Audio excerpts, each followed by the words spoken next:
അപ്പൊ അശ്വിൻ ഒരിക്കലും വന്ന് എന്റെ അമ്മയെ കണ്ടിട്ട് അമ്മേ അല്ലെങ്കിൽ എന്റെ അച്ഛനെ കണ്ട അച്ഛാ എന്ന് വിളിക്കത്തില്ല. അങ്ങനെ വിളിച്ചാൽ ഞാനും ചോദിക്കുന്നത് എനിക്ക് ഭ്രാന്താണെന്നേ ഞാൻ ചോദിക്കത്തുള്ളൂ. അയാൾ അങ്ങനെ വിളിക്കത്തില്ല, കാരണം തോന്നിയിട്ടില്ല.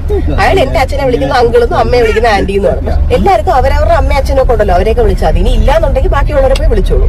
ഓമി കല്യാണം കഴിച്ച് വേറെ എങ്ങോട്ടെങ്കിലും പോകുന്നു. അപ്പൊ ഓമിയുടെ വൈഫിന്റെ അമ്മേനെ ഓമി ചെന്ന അമ്മ എന്ന് വിളിച്ചാൽ ഞാൻ അവനോട് ചോദിക്കും, അപ്പൊ ഞാൻ ആരെന്ന്. മീന ആന്റി അല്ലെങ്കിൽ അശ്വിന്റെ അമ്മ എന്ന് ചേച്ചി വിളിച്ചില്ല, അവിടെ മീനമ്മ എന്ന് എന്തുകൊണ്ട് വന്നു? ഇതാണ് ഇപ്പൊ ചർച്ചാ വിഷയമായിട്ടിരിക്കുന്നത്. അത്ര ശ്രദ്ധിച്ച് നോക്കി എഡിറ്റ് ചെയ്ത് അത് റിവ്യൂ ചെയ്ത് അങ്ങനെയാണ് യൂഷ്വലി. അപ്പൊ എനിക്കങ്ങനെ വേണ്ടാത്തതൊന്നും ഇട്ട് വന്നിട്ടുള്ള എക്സ്പീരിയൻസ് എനിക്കധികം വന്നിട്ടില്ല. കാരണം ഞാൻ യൂഷ്വലി അത്ര നോക്കിയാണ് ഇടുന്നത്. ഹലോ ഗൈസ്, നമ്മുടെ മറ്റൊരു വീഡിയോയിലേക്ക് എല്ലാ മാന്യപ്രേക്ഷകർക്കും ഹാർദവമായ സ്വാഗതം. 3 സഹോദരിമാര്, അഹാന കൃഷ്ണ, ഹൻസിക കൃഷ്ണ, ദിയ കൃഷ്ണ. നമ്മുടെ സ്വന്തം നടനായിട്ടുള്ള കൃഷ്ണകുമാറിന്റെ മക്കളാണ് 3 പേര്. ഈ കുറച്ച് ദിവസങ്ങൾ കൊണ്ട് 3 പേരും എയറിലാണ്, നിങ്ങൾക്ക് എല്ലാവർക്കും അറിയാം. ആദ്യമായിട്ട് എയറിൽ കയറിയ ഒരാളാണ് നമ്മുടെ സ്വന്തം ഹൻസിക കൃഷ്ണ.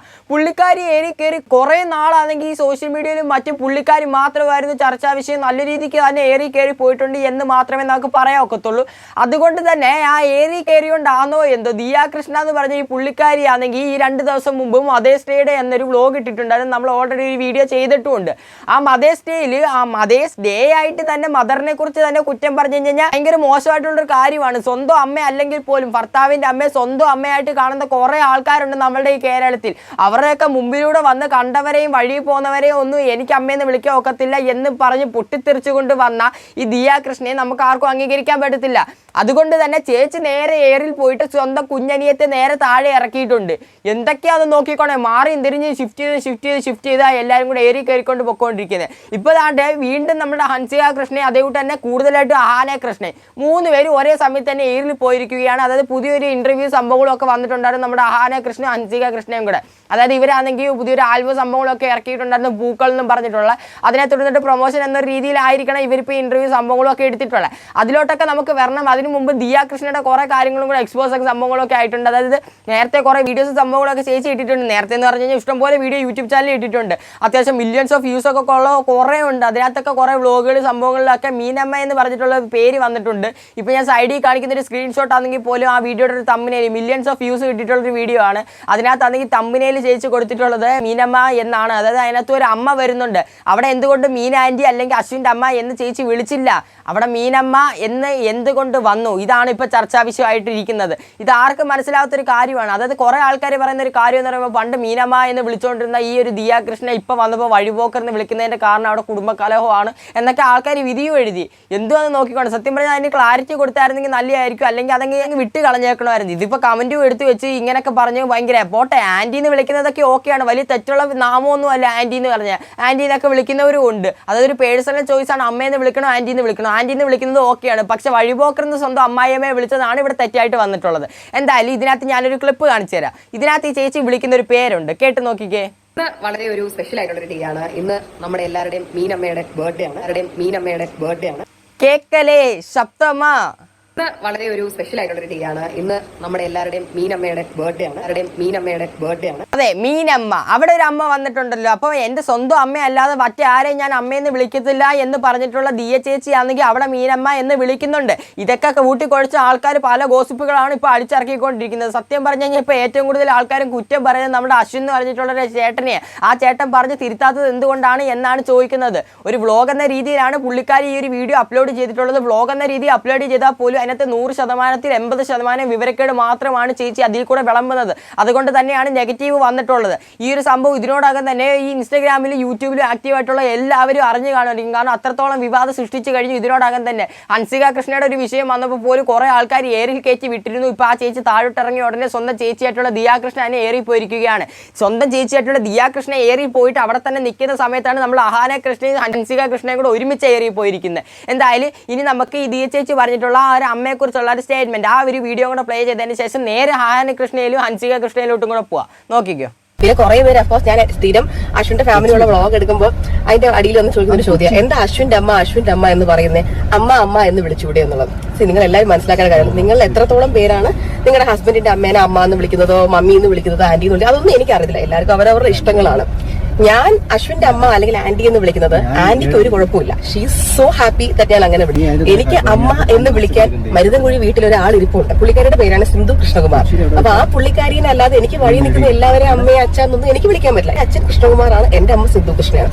അശ്വിന്റെ അമ്മയാണ് മീനാക്ഷി, അശ്വിന്റെ അച്ഛനാണ് ഗണേഷ്. അപ്പൊ അശ്വിൻ ഒരിക്കലും വന്ന് എന്റെ അമ്മയെ കണ്ടിട്ട് അമ്മേ അല്ലെങ്കിൽ എന്റെ അച്ഛനെ കണ്ട അച്ഛാ എന്ന് വിളിക്കത്തില്ല. അങ്ങനെ വിളിച്ചാൽ ഞാനും ചോദിക്കുന്നത് എനിക്ക് പ്രാന്താണെന്നേ ഞാൻ ചോദിക്കത്തുള്ളൂ. കേട്ടല്ലോ, ഇതിനകത്ത് നമ്മൾ ഇന്നലെ പറയാതെ വിട്ടുപോയിട്ടുള്ള ഒരു പോയിന്റ് ഉണ്ടായിരുന്നു. അതുകൊണ്ടാണ് ഇതൊന്നുകൂടെ ഞാൻ പ്ലേ ചെയ്തിരിക്കുന്നത്. അതായത് ഇതിനകത്ത് ചേച്ചി 2 സ്റ്റേറ്റ്മെന്റ് ആണ് പറയുന്നത്.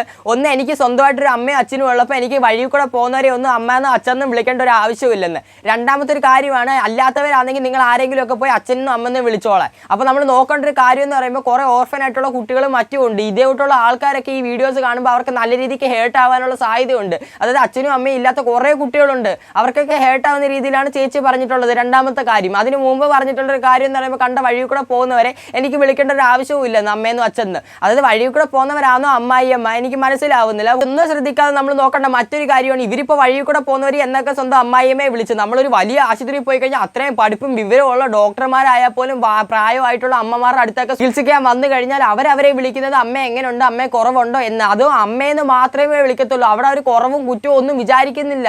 അത്രയും പഠിപ്പുള്ളവരായിട്ട് ഇവിടെ മാത്രം എന്തോ ചേച്ചി ഇത്രയും ബോധമൊക്കെ ഉള്ള ഒരു ചേച്ചിയായിട്ട് പോലും ഇങ്ങനെയൊക്കെ വന്നിടന്ന് വിവരക്കേട് വിളമ്പുന്നത് എന്ന് മാത്രം മനസ്സിലാവുന്നില്ല. ഇനി നമുക്ക് തുടക്കത്തിൽ പറഞ്ഞ വിഷയത്തിലോട്ട് വരാം. നമ്മുടെ അഹാന കൃഷ്ണയും അതേ കൂട്ടി തന്നെ ഹൻസിക കൃഷ്ണയും ഇവർ രണ്ടുപേരും ഒരു ഇന്റർവ്യൂ കൊടുത്തിട്ടുണ്ടായിരുന്നു. ആ ഇന്റർവ്യൂവിൽ കുറേ കാര്യങ്ങളൊക്കെ പറഞ്ഞു വെക്കുന്നുണ്ട്. എന്തായാലും നമുക്ക് ഓരോ ഭാഗങ്ങളായിട്ട് പ്ലേ ചെയ്ത് പോകാം. എന്തായാലും ഓരോരുത്തരായിട്ട് കയറിക്കൊണ്ടിരിക്കുക. ഫുൾ ഫാമിലി, നമ്മളെ കൃഷ്ണകുമാർ സാറിന്റെ ഫുൾ ഫാമിലി ഇപ്പോൾ എയറിലാണെന്നേ നമുക്ക് പറയാൻ ഒക്കത്തുള്ളൂ. എന്തായാലും തുടക്കം തൊട്ട് നമുക്കൊന്ന് പ്ലേ ചെയ്ത് പോവാം. നിങ്ങളത് കേട്ട് നോക്ക്. ഓക്കെ, ശരിക്കും സോഷ്യൽ മീഡിയയിൽ നിന്ന് ഭയങ്കരമായിട്ടുള്ള സ്നേഹം കിട്ടാറുള്ള ഒരു ഫാമിലിയാണ് നിങ്ങൾ. എല്ലാവർക്കും ശരിക്കും വാരിക്കോരിയത് കിട്ടാറുണ്ട്. സ്നേഹത്തിന്റെ കൂടെ തന്നെ ഒരു ബൈ പ്രോഡക്റ്റ് ആയിട്ട് വേറൊരു കാര്യം കൂടെ ഉണ്ട്. അത് സൈബർ അറ്റാക്കാണ് ചിലപ്പോഴൊക്കെ. അത് ചിലപ്പോൾ ആഴ്ചയിലും മാസത്തിൽ ഏതെങ്കിലും കാര്യത്തിൽ എങ്ങനെയെങ്കിലും വന്ന് പെടാറുണ്ട്. അപ്പോൾ ഹൻസുവിനെ സംബന്ധിച്ച് ഇവരെല്ലാവരും ശരിക്കും പറഞ്ഞാൽ കുറച്ച് വളർന്ന് നല്ല ഉരുക്ക് പോലെ അതിന് ശേഷം എന്തും ഫേസ് ചെയ്യാനുള്ള തൻ്റെടാതിന് ശേഷമാണ് സോഷ്യൽ മീഡിയ ഇവിടുത്തെ വളർന്നത്. ഹൻസുവിനെ സംബന്ധിച്ച് ഹൻസു വളരെ ചെറുതായിരിക്കുമ്പോഴാണ് അത് വന്നു വിടുന്നത്. ഹൻസു എങ്ങനെ ഇതൊക്കെ ഡീൽ ചെയ്യുന്നത്? കാണുമ്പോൾ വിഷമം തോന്നാറുണ്ടോ, അല്ലെങ്കിൽ എങ്ങനെ ഇതിനെ മാനേജ് ചെയ്യാം? ആക്ച്വലി ഞാൻ സോഷ്യൽ മീഡിയ ആക്റ്റീവ് ആയപ്പോൾ ഐ വാസ് 14. അന്ന് കോവിഡ് ആയ ടൈം, കോളേജ് സ്കൂളൊക്കെ അടച്ചിട്ട് ഞാൻ സ്കൂളൊന്നും ഇല്ലാതെ ഓൺലൈൻ ക്ലാസ് ആയിരുന്നു. നമുക്ക് പണ്ട് 2020 ഒരു ഭയങ്കര ഒരു സൈബർ ബുള്ളിങ് ഒരു അറ്റാക്ക് വന്നിട്ടുണ്ടായിരുന്നു. എനിക്ക് അന്ന് ഫസ്റ്റ് സംഭവിച്ചപ്പോൾ വിവർ ബിറ്റ് എഫക്ട്, എനിക്ക് ഭയങ്കര വിഷമമൊക്കെ ആയി എന്ത് ചെയ്യുന്നുള്ള രീതിയിൽ. പക്ഷേ we did feel like OYO it's the end എന്നുള്ള രീതിയിൽ. പക്ഷേ അവിടെ നിന്നുള്ള വി സ്റ്റാർട്ട് ഗ്രോയിങ് സ്ലോലി. എനിക്ക് അത്രയും കുഞ്ഞിനെ തന്നെ അതൊക്കെ ഞാൻ ഫേസ് ചെയ്തത് കൊണ്ട് ഇപ്പോൾ ഒക്കെ ഹേറ്റ് ഒക്കെ കണ്ട് നമുക്കതൊരു പ്രശ്നമല്ല. എന്ന് വെച്ചാൽ മാക്സിമം ഇഗ്നോർ ചെയ്യാൻ നോക്കും. സോ കുഞ്ഞിനെ തൊട്ട് അങ്ങനെ ആയതുകൊണ്ട് എപ്പോഴും എവിടെയെങ്കിലും ആൾക്കാർ എന്തെങ്കിലും ഹേറ്റ് ഒക്കെ പറയണം. അത് നമ്മൾ അത്രയ്ക്ക് ബോധറുണ്ട്. ബിക്കോസ് നമ്മൾ ഇഷ്ടമുള്ള കുറേ ആൾക്കാരുണ്ട്. എപ്പോഴും ഹേറ്റിന് മേളിൽ തന്നെ ആയിരിക്കും നമ്മൾ ഇഷ്ടമുള്ള ആൾക്കാർ. അങ്ങനെ കുഞ്ഞിലെ തൊട്ട് നമ്മുടെ ഫാമിലി എല്ലാവരും ഫേസ് ചെയ്യുന്നു. അപ്പോൾ നമ്മൾ എന്തെങ്കിലും ഇങ്ങനെ ഒരു സിറ്റുവേഷൻ ഫേസ് ചെയ്താൽ ഫുൾ ഫാമിലി മെമ്പേഴ്സ് ഉണ്ട് നമ്മൾ സപ്പോർട്ട് ചെയ്യാനും, എല്ലാവരും ഒന്നിച്ച് നിൽക്കും. സോ കുഞ്ഞിലെ തൊട്ട് ഇതൊക്കെ കാണുന്നത് now I am really used to it. ഇപ്പോൾ എത്ര വർഷമായി 6 years ഒക്കെ ആയിട്ട് എപ്പോഴും സോഷ്യൽ മീഡിയ ഇങ്ങനെ കാണും. ദാറ്റ് ഇസ് ഫൈൻ ഉള്ളി. നമ്മളെല്ലാവരും ഒരേ രീതിയിലാണ് അത് എടുക്കുന്നത്. ഓക്കെ, എന്തായാലും ഹൻസിക എന്ന് പറഞ്ഞിട്ടുള്ള ആ ചേച്ചി ഈ ആ ഒരു രീതിയിൽ കൂടെ പറയുന്ന ഒരു കാര്യം എന്ന് പറയുമ്പോൾ കോവിഡ് ടൈമിലാണ് ഞാൻ ചാനൽ തുടങ്ങിയത്. ആ ഒരു സമയത്തെ തൊട്ട് നല്ല രീതിക്കുള്ള നെഗറ്റീവ് കമൻസ് സംഭവങ്ങളൊക്കെ വരുമായിരുന്നു. ആദ്യത്തെ സമയത്തൊക്കെ എനിക്ക് ഇങ്ങനത്തെ സൈബർ വരുമ്പം നല്ല രീതിക്കുള്ള വിഷമവും സംഭവങ്ങളും ഒക്കെ ഉണ്ടായിരുന്നു. പക്ഷേ ഇപ്പോൾ അത് വന്ന് ശീലമായി. അതുകൊണ്ട് തന്നെ ഞാനത് ഇഗ്നോർ ചെയ്ത് വിടുകയാണ്. ഇപ്പം നല്ല കമൻസും പന്ന കമൻസും വരും. പന്ന കമൻസിനേക്കാൾ മേളിലാണ് നല്ല നമ്മളെ ഇഷ്ടപ്പെടുന്ന ആൾക്കാർ. അതുകൊണ്ട് തന്നെ നമ്മളെ ഇഷ്ടപ്പെടുന്നവരെ മാത്രം നോക്കിയാൽ പോരെ, ഇങ്ങനെ നെഗറ്റീവ് അടിക്കുന്നവരെ നോക്കണ്ടല്ലോ എന്നാണ് നമ്മളുടെ ഹൻസിക കൃഷ്ണ പറഞ്ഞിട്ടുള്ളത്. ഇതിൽ കൂടെ ശ്രദ്ധിക്കേണ്ട മറ്റൊരു കാര്യം എന്ന് പറയുമ്പോൾ ഇവർ 3 പേര് യൂട്യൂബിൽ സംഭവങ്ങളൊക്കെ ഉണ്ട്. നല്ല രീതിക്കുള്ള റീച്ച് സംഭവങ്ങളും എല്ലാം ഉള്ളതാണ്. അതുകൊണ്ട് തന്നെ ഒരാൾക്ക് സൈബർ ബുള്ളിങ് വന്നു കഴിഞ്ഞാൽ 3 പേരും കൂടെ ഒരുമിച്ചിരുന്ന് ഊക്ക് മേടിക്കും. ഒരാൾക്ക് കിട്ടിക്കഴിഞ്ഞാൽ മറ്റേ ആൾ പ്രതികരിച്ചിറങ്ങും, അയാൾക്ക് ഊക്ക് കിട്ടുകയില്ല. അങ്ങനെ എല്ലാവരും ഒരാൾ ഏരിയയിൽ കയറി കഴിഞ്ഞാൽ 3 പേരും ഒരുമിച്ചായിട്ടേ പോകത്തുള്ളൂ. അതാണ് നമുക്ക് കാണേണ്ട ഒരു കാഴ്ച. ഇപ്പോഴത്തെ ഒരു വിഷയം ആണെങ്കിൽ പോലും ഇവർ ഇടയ്ക്കിടയ്ക്ക് കയറുന്നുണ്ട്. ഈ ഒരു സംഭവം നടന്നപ്പോൾ 3 പേരും ഒരുമിച്ചാണ് ഏറിയിൽ പോയിരിക്കുന്നത്. അതായത് ഒരാളാണ് തുടക്കത്തിൽ കയറിയത്, പുള്ളിക്കാരി ഇറക്കാൻ വേണ്ടി അടുത്തൊരാൾ കയറി. അങ്ങനെ എല്ലാവരും കഴിഞ്ഞതിന് ശേഷം 2 പേര് ഇന്റർവ്യൂ കൊടുത്ത് 2 പേരും ഒരുമിച്ചാണെങ്കിൽ കയറിയിട്ടുണ്ട്. ഒന്ന് നോക്കിക്കോണം, ഒരു വാക്കിന്റെ പേര് എല്ലാവരും കുടുംബത്തോടെ കയറുന്ന ആ അവസ്ഥ. It's so horribly. എന്തായാലും നമുക്ക് ബാക്കി കൂടെ ഒന്ന് കേൾക്കാം. എന്താ ലോഞ്ച് ചെയ്തില്ല, അല്ലെങ്കിൽ കണ്ടന്റ് ക്രിയേഷനിലേക്ക് ഇപ്പം വരുന്ന സമയത്താണെങ്കിൽ പോലും ഇവർ തന്നെയല്ലായിരുന്നു ഇൻസ്പിറേഷൻ? ഓർ ആക്ച്വലി യൂട്യൂബൊക്കെ സ്റ്റാർട്ട് ചെയ്തത് അമ്മോ ഇല്ല ആദ്യം സ്റ്റാർട്ട് ചെയ്തത്. എന്നിട്ട് നമ്മുടെ വീട്ടിൽ ഇങ്ങനെ എല്ലാവരും അച്ഛനും പറയുന്നത് നിങ്ങളൊക്കെ സ്റ്റാർട്ട് ചെയ്യും, നല്ല വൈബായിരിക്കും, എല്ലാവർക്കും കോണ്ടന്റ് ക്രിയേറ്റ് ചെയ്യും. അങ്ങനെയാണ് ചുമ്മാ സ്റ്റാർട്ട് ചെയ്തായിരുന്നു. എസ്പെഷ്യലി ആ കോവിഡ് ടൈമിൽ നമുക്ക് സ്കൂളൊന്നും ഇല്ലാത്തതുകൊണ്ട് വി വർ സോ ഫ്രീ.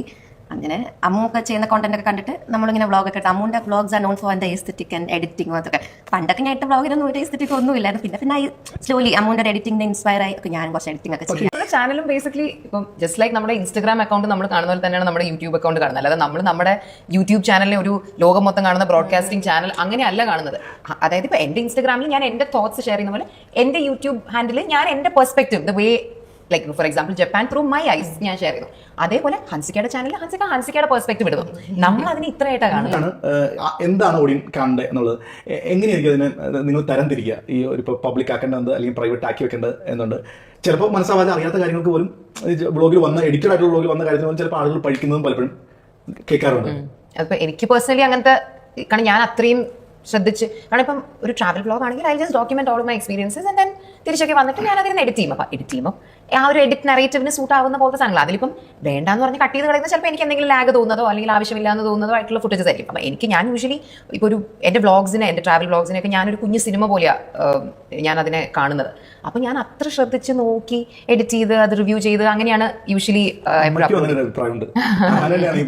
അപ്പോൾ എനിക്കങ്ങനെ വേണ്ടാത്തതൊന്നും ഇട്ട് വന്നിട്ടുള്ള എക്സ്പീരിയൻസ് എനിക്കധികം വന്നിട്ടില്ല. കാരണം ഞാൻ യൂഷ്വലി അത്ര നോക്കിയാണ് ഇടുന്നത്.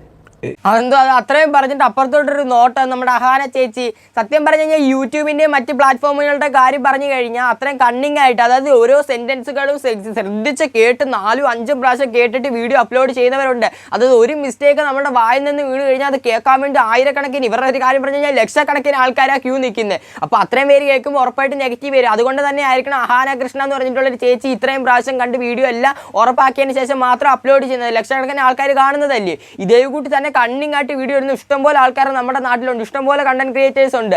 അപ്പം ഇത്രയും സംഭവങ്ങൾ പറഞ്ഞതിന് ശേഷം അപ്പുറത്തോട്ട് നോക്കി അവരെ കളിയാക്കുന്ന രീതിയിലാണ് നമ്മൾ അഹാന ചേച്ചി ആ ഒരു ചിരി അങ്ങോട്ട് പാസ്സാക്കുന്നത്. സത്യം പറഞ്ഞാൽ ഇതിൽ കൂടെ ഒക്കെ എന്ത് മനസ്സിലാക്കാം? ഒരാളെ കയറി കഴിഞ്ഞാൽ അയാളെ മറ്റുള്ളവർ കളിയാക്കുന്നുണ്ട്. ഈ അഹാന ചേച്ചി ആണെങ്കിൽ മറ്റേ ഹൻസിക ചേച്ചിയെ കളിയാക്കുന്നുണ്ട്. അങ്ങനെ ഏറിൽ കയറുന്നവരെ മറ്റവരും കളിയാക്കുന്നുണ്ട്. അതുകൊണ്ട് തന്നെ നമ്മളുടെ മെക്കിട്ട് കയറിയിട്ട് ഒരു കാര്യമല്ല. അതായത് കണ്ടന്റ് ക്രിയേറ്റേഴ്സ് ഇതേ കൂട്ട് ആൾക്കാർ വിമർശിക്കുന്നതാണ് എടുത്തു വെച്ച് റിയാക്ഷൻ ചെയ്തിടുന്നത്. സ്വന്തം ഫാമിലിയിലുള്ളവർ വരെ ഇങ്ങനെ കളിയാക്കി ചിരിച്ചിങ്ങനെ കളിയാക്കുമ്പം മറ്റുള്ളവർ കുറ്റം പറഞ്ഞെന്ന് പറഞ്ഞിട്ട് ഒരു കാര്യമില്ല. എന്തായാലും ഇതൊക്കെ കണ്ടപ്പോൾ നിങ്ങൾക്ക് എന്ത് തോന്നി? നിങ്ങൾ ആരെ സപ്പോർട്ട് ചെയ്യും? ഈ 3 പേരെയും നിങ്ങൾ ആരെങ്കിലും സപ്പോർട്ട് ചെയ്യുന്നുണ്ടോ? ഉറപ്പായിട്ട് താഴെ കമന്റ് ബോക്സിൽ ഒന്ന് കമന്റ് ചെയ്തേക്കണം. ഇവർ കാണിക്കുന്നതിനൊക്കെ നിങ്ങളെ സപ്പോർട്ട് ചെയ്യുന്നുണ്ടോ എന്ന് ഉറപ്പായിട്ടും കമന്റ് അയച്ചേക്കണം. എന്തായാലും ഇന്നത്തെ വീഡിയോ എത്രയേ ഉള്ളൂ. ഇതൊക്കെ കണ്ടപ്പോൾ ഒന്ന് പ്രതികരിക്കണമെന്ന് തോന്നി. എന്തായാലും ഇതിനെക്കുറിച്ച് തുടർന്നൊരു വീഡിയോ കൂടെ വേണമെങ്കിൽ നിങ്ങൾ കമന്റ് അയച്ചാൽ മതി. വീഡിയോ ഇഷ്ടപ്പെടുകയാണെങ്കിൽ തീർച്ചയായിട്ടും വീഡിയോ ഒന്ന് ലൈക്കും ചെയ്യുക, ചാനൽ സബ്സ്ക്രൈബ് ചെയ്യുക, ബെല്ലും എന്നെ വിളിച്ച് വെച്ചേക്കാം, വീഡിയോ ഒന്ന് ഹൈപ്പും ചെയ്തേക്കാം. അപ്പോൾ അടുത്ത ദിവസം നല്ലൊരു ടോപ്പിക്കായിട്ടാണ്. അപ്പോൾ കുറച്ച് ലെഫ്റ്റിലോട്ട് പെട്ടേ കുറച്ച് റൈറ്റിലോട്ട് പെട്ടേ ഞാൻ സ്ട്രേറ്റ് പോകാം. അടുത്ത ദിവസം നല്ലൊരു ടോപ്പിക്കായിട്ടാണ്. എല്ലാവർക്കും ബൈ.